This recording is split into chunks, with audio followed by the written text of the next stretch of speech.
Welcome back to the shit show called my channel, where I just talk nonsense about anything NASCAR, and if people get offended, that's on them. So these opinions are my own. If you don't like them, that's fine. Agree to disagree. As you can tell by the shirt, I'm going to be talking about today. Alex Bowman, HMS. And yeah, I am uploading my Darlington post video right now. I know I'm late on that, but it's been a shit show for a weekend. If you see my social media, I've been like a hot mess. Excuse this, I'm like super fucking puffy right now. Kind of a weight loss fitness journey. I know people think like, you're so skinny already, you don't need to lose weight. I'm like, I'm not doing it to lose weight, I'm just trying to lose the fat on my face and get like this toned. There's a difference. Yeah, this is my new hat. It was supposed to be like for a throwback weekend, but it didn't come until after the fact. But it's fine. I'm fine. It's one of my new favorite hats because it's black, orange. Oh, I love those colors. But anyway, get into it. We were just at Dover yesterday. I thought it was a really, really, really, really good, entertaining race, in my opinion. There's a lot of people who think it was like such a dull race and shit like that, but I'm not going to get into the people who just find everything boring and find everything to complain about when there's nothing to complain about. There was a lot of passing. There was some wrecks, but not a lot. But it was just like, it was entertaining to the point where it's like one team in particular, and I'll get into it, dominated good, like pretty much the entire race. Like all but 18 laps did they lead. 18 laps they did not lead. Byron led a bunch of laps. Larson and Bowman, who I'll get to in a second. Bowman won at Richmond, as we all know. He pretty much stole the show, like leading the last 10 or so laps of that race, winning.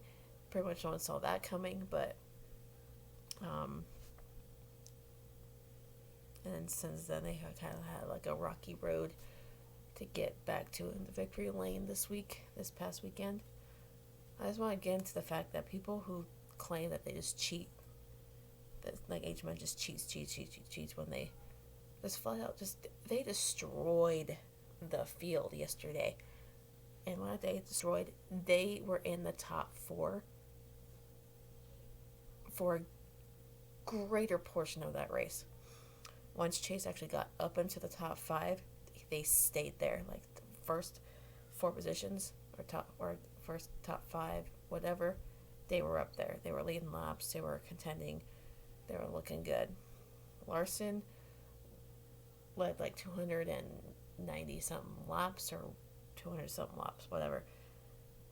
People were like picking him to be the favorite to win. Every time he's like had a strong car every week. People will always pick him to win. But when that happens, he always finds a way to choke away these easy ass wins. Basically just sitting in front of him to take, and one pit stop that his teammate beat him on pretty much set the tone for the rest of the goddamn race. Because the race was won when you come off a pit road. Because once the leader took off on the restart, there was no catching him. The first 2 positions, they were within like 2 to 3 tenths of each other, maybe nothing more than like by a second. The largest portion lead that Larson had was about 6 seconds, and that was the extent of that lead. Other than that, he was no more than a second or less ahead of his teammates, because Hendrick was all equal car wise. because that's literally like an HMS built track. Like, I'm not saying like they built it, but it was like they've cemented like so much history behind winning at this track with Jimmy Johnson, Jeff Gordon, all these other drivers, just like within the HMS. It's just crazy, absolutely crazy. Um, they've won there 21 times, 21, 2-1. Was what, 7 different drivers? I want to say, but Jimmy Johnson won there 11 times. 11 times. That was his track. That and Charlotte, or like that Charlotte and Texas were like his playground. That was his wheelhouse right there. And 48 has always been able to run well at Dover. Hendrick in general has run well at Dover. Chase has won there 3 years ago, 2018, in the playoffs. Won that. Larson's won there, but he didn't win it with HMS. He was with a CGR still at the time, in 2019, before he got the boot. I'm having a brain fart. HMS cars have all season have just been like, just overall, all 4 cars have just been better than everyone else, like performance wise. They're like, as a cohesive team, HMS is it. It's like, yeah, Joe Gibbs Racing has won races, but it's only been like basically by like one driver. Like 3 of their 4, 5 wins came from Truex, which he should technically only have 2, but because you got Bell, who lucked into a Daytona workhorse win, and Kyle Busch won at Kansas, which I still fucking hate. Either way, moving on from that. Ugh, I'm in pain. I'm tired. Ugh, don't get old. It's not fun. What was I saying? God damn. My brain is just going brain farts. Hendrick as a whole this season has been like more put together than all teams combined this year. Like SHR is like non-existent right now. Penske has been just there at this rate. Yes, Logano has won at the Bristol Dirt Track. Brad Keselowski has won. Blaney has won. The whole Penske team has won. There's no denying that they can win races. There's no denying that. But they just haven't been consistent enough. As much as Hendrick this year. Like Hendrick's momentum honestly started from last year. Like with Chase winning the championship with 5 races under his belt, 5 wins under his belt, most of his career in a season. Bowman won Auto Club, Byron won Homestead, Daytona, and so it was like building off of that. And once they took Chad Knaus off the top of the pit box, and this guy's a freaking genius. He's like a well-oiled machine, freaking genius when it comes to like the inner workings of these cars. Instead of just focusing on like, oh, the 48 car or this car or that car, like just one solo car, he's focusing on the whole competitive side of this team. Like he's like the president, or like the top guy when it comes to the competitive nature of Hendrick Motorsports and all 4 teams. So he has like a hand in these cars basically to make them better, and you see that this season. Like you see how well they are running this season. Like they're winning races, they're winning stages, leading a bunch of laps, they're contending and being in the top 10 and top 5 pretty much every single week, like we've seen in the very past. Like they were consistent in the very past, like in the in the past, like not like 90s, early 2000s when Hendrick was in their freaking prime. Um, and I'll get to that in a second.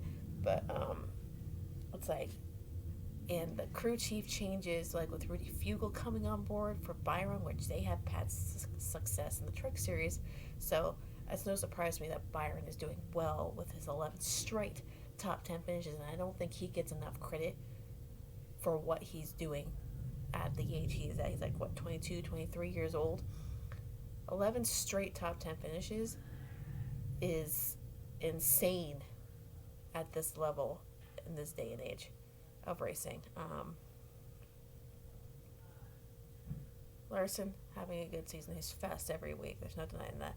Chase has been like a kind of a roller coaster of emotions, but it's coming like to the second half of the season. This is where he heats up, the team heats up, and I have no doubts that they'll be like a contender this weekend at Coda, because he was able to test there, along with I think Brad Kozlowski and Truex, which are all insanely good drivers on road courses, especially Truex, who's going to be our competition this weekend for that win. But I have a feeling Chase will pull it out somehow.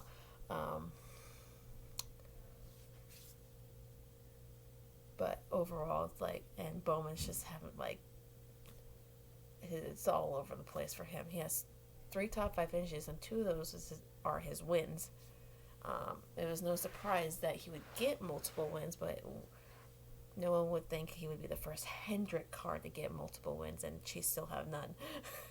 But people have been making that a big deal, like since, like every single one of the other 3 won, and Chase hasn't won yet. So,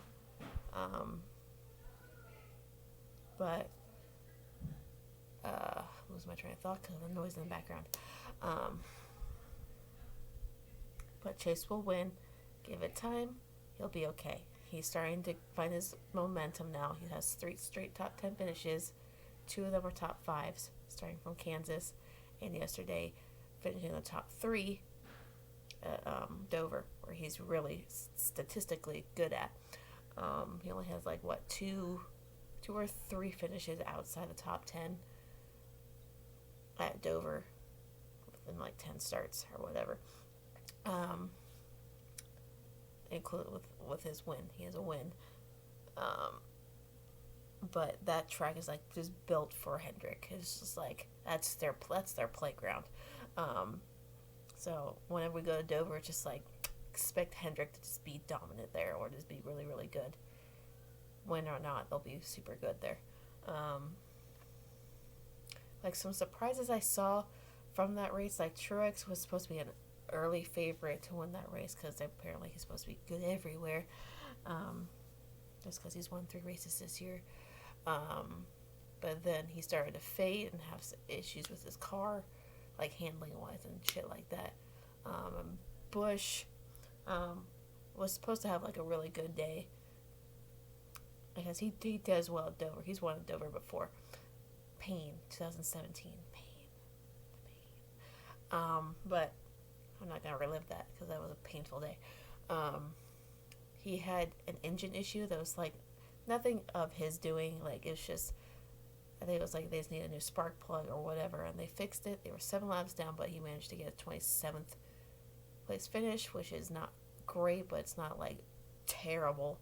And he just rode around the rest of the race like 7 laps down. So, but the one team I want to focus on is Trackhouse Racing. They have surprised me this year. They ran well at the Bristol Dirt Race, got top 10 there. They got top 10 yesterday, like finishing what, 9th? Was it 8th or 9th? And it's just, that team really is like really trying hard to be like wanting to be a good team, like in the long run, and build around Suarez. And I personally am not a fan of Suarez, but he's doing good things over there in this car. He's like, he doesn't like the situation he's in, like, but he's doing what he loves and just working hard to getting back to where he wants to be. and I appreciate that out of him as a driver. But personally, as a NASCAR fan, I'm not a fan of his, like, as a driver. Um, there's no denying he is talented. I just don't personally like him as a driver. Um, he's been outperforming you know who, and I'm not gonna bring that up. By like I feel like by a freaking mile, because that team in particular just feels like they're just focusing on like their brand, their image, and not like the racing itself. And having one of the team owners race against you doesn't bode well for, like, in my opinion. Like, if you're trying to win races and still try to have a successful team on the side, is kind of difficult. It's like you want to do well, but you want to see your driver do well too. But it's like, where's the common ground here? So, but that's just my opinion, just my view. Don't come at me. Everyone knows my feelings about this certain driver. Don't come at me. Okay. But I want to get to HMS again. They finished 1, 2, 3, 4. Swept the first 4 positions, which has never happened in HMS history, considering how amazing and dynamic this group is, like this organization is. With all these wins, you'd think they would do it at least once before this, but it's happened 4 times, including like HMS, but 3 other times before that's happened. Last time it happened was in 2005 with Rush Fenway, and the other 2 I don't remember exactly who did it and where, but it's only happened now 4 times, and the first time for Hendrick, and that's wild with a young lineup like this. And no one knows how hard that is to do. Like, everything has to go well for the teams, like pit stops and just the speed of the cars. They were all equal on speed. And when I was listening to Chase's radio, they said, like, I don't know what I need to get past the leader and past my teammate or whatever to make this car better, because it's already good at where it is right now. Like, the handling wise is good. It's like, I'll use up this side of the car, but when I run this line, but it's like, I don't know what to tell you when I want to make the car better, when it's already good on speed and handling wise. So that was a little like weird to me, but overall it was a good race for the entire Hendrick organization, because they were all equal on speed, on their pit stops. They were all great on their pit stops yesterday. But whoever was restarting first, pretty much coming out of a pit road first, they were winning that race at the end. And Bowman led over 90 laps or so to get the win, and holding off his teammate on restarts, and it was awesome. Bowman is the sleeper. He's the sleeper. To be like a championship contender, just needs to be a little bit more consistent with his luck. Like, even he said, like, with like all the bad finishes that we've had, it's like, but the thing is, like, this is the same team that has won at Richmond, and we're fully capable of winning at all these tracks and doing well at these tracks that we are statistically good at. So he's just trying to be that leader for his team and be like, we gotta clean this up. We run well at these tracks. We just need to execute and stop kicking ourselves in the ass. And this is the first win at Dover for Greg Ives as a crew chief. He's won there before with Jimmy Johnson, but as an engineer. So this is huge for Greg Ives, and I feel like he's the most underrated crew chief in the entire garage area. But people say, like, Alex Bowman doesn't have a personality, but as you watch his interviews, he's such a goofball, and it's so funny. Like, the guy's like, 28 years old, and acts like a kid sometimes, and it's super freaking hilarious. And he just says, like, his whole team's like a bunch of weirdos. We're goofballs, we're awkward, but it's what makes our team good, like great. We work hard, but we play hard. We have good days like today, and it's like I love watching that dynamic of a team come together like that and just get better over time. Um, but congrats to Greg Ives. I'm rooting for that dude and Alex Bowman because he doesn't get enough credit as it is, and and Hendrick is like saying they're in the works for a multi-year deal with the Bowman because they see him as a future in the sport and with this team, and Ally like fully backs him like as a driver 110 fucking percent, and so they're trying to like probably hopefully Hendrick's hopefully is talking to either both Ally and Alex to go further like together for years to come, because Ally is signed on to 2023, and over the years like Bowman's only gotten like 1 year deals as like a test or like see where he's at like talent wise and whatever and what he can do in a race car, and he's proven over the last few years that he can win races and contend to be good and consistent and be a playoff contender every single year. So there's no doubt the guy can race and wheel a car, and he's passionate about cars, and people don't understand that. He works on his cars, like race cars and whatever, maybe not his cup cars, but he works on race cars themselves. He has his own little race team in the like dirt racing, so that's like his little side thing aside from cup racing. He's just a car enthusiast, as you should say. But people are just sleeping on Bowman. I don't get it. But as I was saying, his interview, it's like he did his burnout, and like they're talking, and then look down, like they point at the bottom of the car, it's like flames on the racetrack because he heated up so much, just like with fire. And he made a Talladega Nights quote, and it was amazing. It's like, "Help me, Tom Cruise, I'm on fire."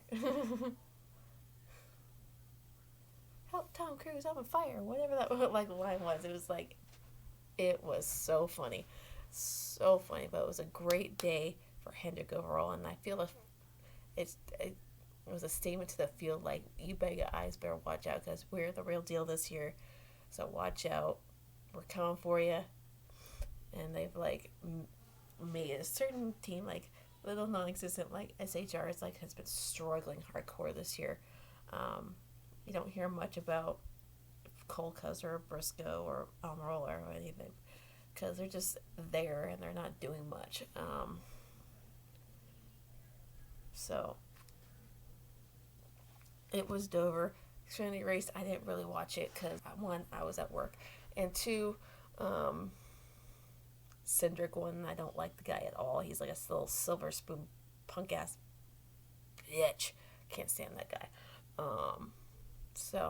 But anyway, we're moving on to Coda this weekend. Finally get some practice in and qualifying. If we just get qualifying back for good, I'd be so happy. Because I don't like the system they're using now. It's just like, oh, this guy's on the pole. It's like, how? But anyway, what was I saying? Dash for Cash from the Xfinity Series. I want to get to that. Junior Motorsports collected all 4 Dash for Cash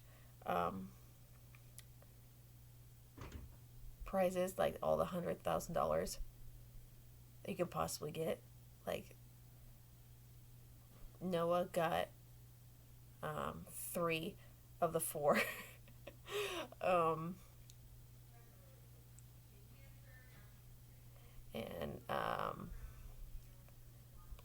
was it Josh Berry or Allgaier?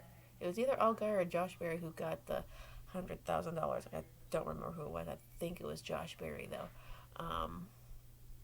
I may be wrong, so correct me if I'm wrong. But Junior Motorsports is having a good year. got some wins under their belt.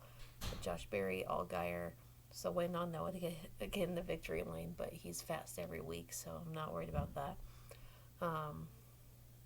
He's still getting shit on no matter what he does. So, but moving on to Coda, which should be fun. I'm excited. We got Paul Menard going, like having a one-off race in the Truck Series. So many Cup drivers in the Xfinity Series this weekend, like Busch, Harvick, and a couple other people. I don't remember who. But it should be an exciting race this weekend. I'm looking forward to it. I'm looking forward to the Coke 600. Hopefully Chase can get some redemption from the shit show last year. But overall, it was a good race. Nothing to complain about. All my drivers are performing well. So, there's not much to get into, but it's just been personally for me, it's like been a rough couple of weeks, like mentally and emotionally. So, if you see my like Instagram, TikToks, whatever, you know, if I struggle with like mental illness and anxiety, depression, whatever. It's really kind of taken a toll on me a little bit.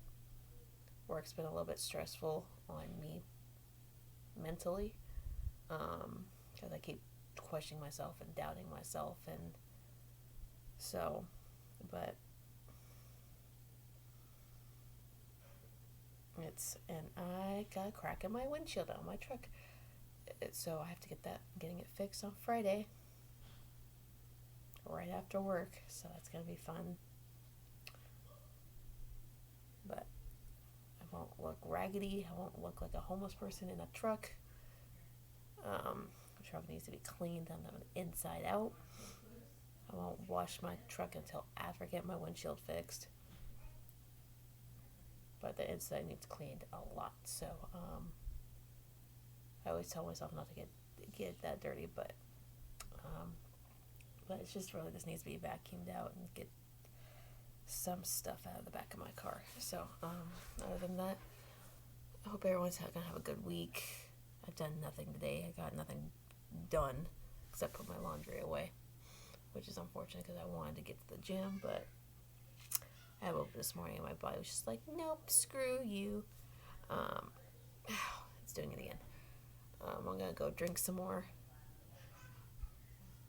and yeah, maybe make myself some dinner. I'm not entirely sure. I haven't been incredibly hungry all that much. So let's just be nice to each other, have a good week, and let's enjoy Coda this weekend.